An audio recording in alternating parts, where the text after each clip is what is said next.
The 2022 draft first round finished on Sunday night. Let's look at how each team did with their selections. Shout out to everyone on here. If you want to see your name on here, link is down in the description. With the first overall pick, the Baltimore Orioles selected shortstop Jackson Holliday, a fantastic hitter whose defense isn't elite but still overall pretty solid. It's not a bad pick by any means, but Drew Jones was the most complete player in this draft, an A.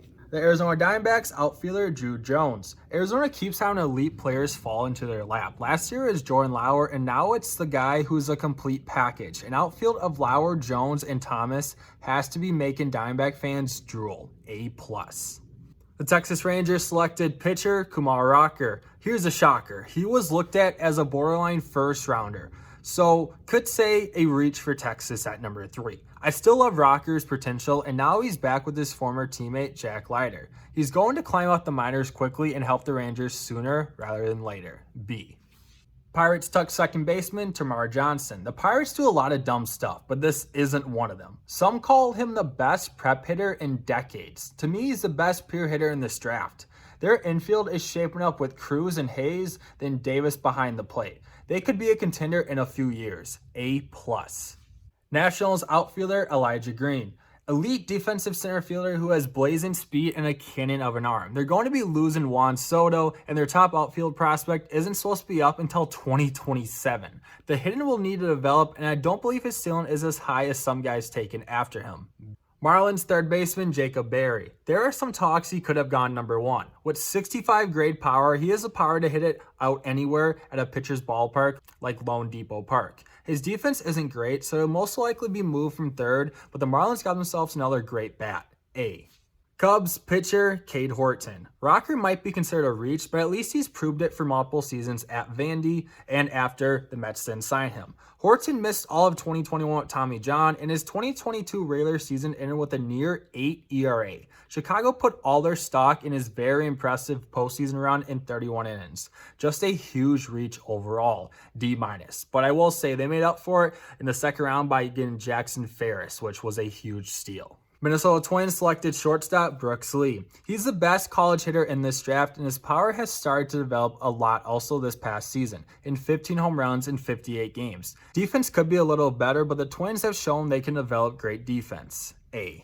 Royals selected outfielder Gavin Cross. Cross doesn't have the highest ceiling, but he's a safe pick. He cut down his strikeouts greatly this season and should fly through the minors. B. Rockies selected pitcher Gabriel Hughes. Probably not exactly where Hughes wanted to end up, knowing how pitchers usually do at Coors, but Hughes will try to change that narrative. As usually, the Rockies need pitching. I felt like Lesko was the best pitcher in this draft, but Hughes was a close second.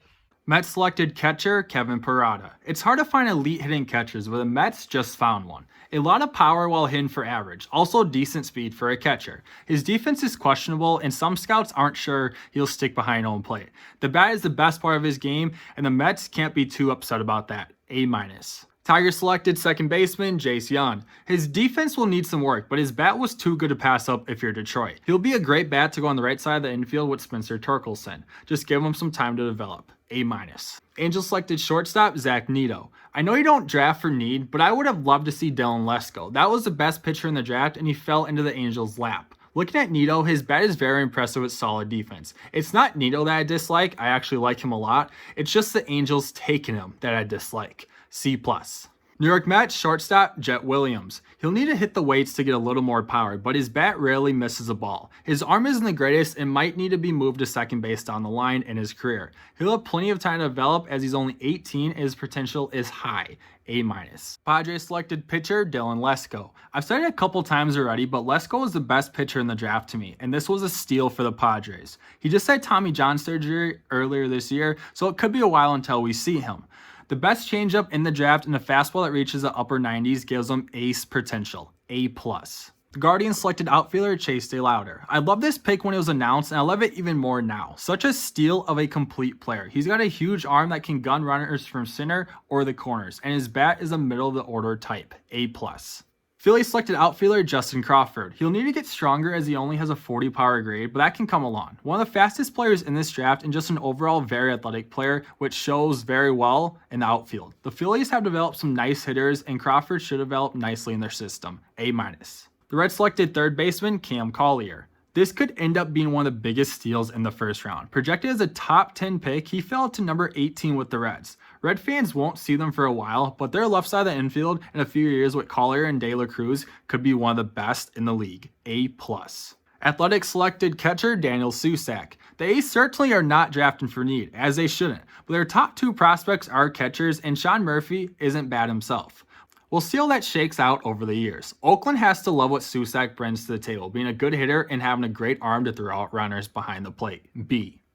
The Atlanta Braves selected pitcher Owen Murphy. Atlanta has done an incredible job of developing pitchers to the big league level. Murphy is only 18 and will definitely need time to develop with his fastball and his best secondary pitch being a slider. I love Murphy's potential to be another nice arm in this Braves rotation down the road. A-. Mariners selected shortstop Cole Young. Not much of a power hitter, but he gets by with him not swinging and missing much. Being able to get the extra base when necessary with his speed and a solid arm, which will be shown off at short. B+. Cardinals selected left-handed pitcher Cooper Jerpy. He's a very safe pick. He won't blow you away with his low 90s fastball, and his ceiling isn't the highest, but he's a safe bet to reach the majors in the next couple of years. B+. Blue Jays selected left-handed pitcher Brandon Barriera. Some great overall stuff, which will only get better as he develops with his changeup and slider missing a lot of bats. He's just going to be another solid arm for the Blue Jays. B+. Red Sox picked shortstop Mikey Romero. There's a lot of great bat-to-ball skills in this draft, and here's another. Rarely strikes out and is able to hit to all sides of the field. The arm and fielding is good enough to stick at short, and even though his power is not very good, the rest of his skills are there. B. Yankees selected outfielder Spencer Jones, a 6'7" outfielder with good power going to the Yankees. That sounds pretty familiar. There are some big questions about his swing and misses and his ability to go to other sides of the field. The raw power is there, but he'll need a lot of work for the rest of his game. His ceiling can be high, but it's a very risky pick. C+. White Sox took left-handed pitcher Noah Schultz. His headline pitch is a well-developed slider that misses a lot of bats and is nearly impossible to hit if you're a lefty. Oh yeah, he's also 6'9" at just 18 years old. His fastball will need to gain some velo and his command needs to get better, but his potential is definitely there. B+. Brewers selected shortstop Eric Brown Jr. Although listed as a shortstop, he can play anywhere in the infield, which the Brewers have to love. His chase rate and strikeout rate are extremely low, and although not blazing speed, he can take extra bases and catch you off guard and steal a base. As a Brewers fan, I love him to be our leadoff hitter in the future. The only part that worries me is our history of develop hitting. A. Astros selected outfielder Drew Gilbert. He has a great arm and is above average defender. His bat needs to develop as he will strike out more than you'd like. Although his walk rate rose while his strikeouts did fall a little bit in 2022. Houston has developed multiple all-star bats and Gilbert should be another good player for them. A-. Rays selected first baseman Xavier Isaac. If you look at the big board and see he was 113th best prospect, you'll say, wow, what a reach. But every team has their own big board, and honestly, the Rays could probably make me and you look like decent prospects. Isaac is a big boy, reaching 6'4" and 240 pounds at just the age of 18. But with that, he has some nice raw power. Tampa's putting all their stock into his bat as he's a slow runner and below average defender. He could be a nice power lefty who can hit 35 homers a year. B-. Giants selected two-way player Reggie Crawford. Announced the two-way player is exciting, especially with how Ohtani has been the past 2 years. But if that doesn't work out, his future might be mostly on the mound. He only has 8 official college innings, which makes him hard to evaluate, but a great fastball and a very good slider makes him a medium risk, really high reward type pick. B+. All right, those are the grades for the top 30 picks in the 2022 MLB draft. Agree, disagree, no big deal. Let's talk about it down below in the comments. If you guys did enjoy, please leave a like. Not trying to hate on any of these guys. They're literally all younger than me. That would be weird to hate on them. Just give my full, honest opinion on all of them. But anyway, guys, hope you guys have a super beautiful day. I'll see you in my next video. See ya!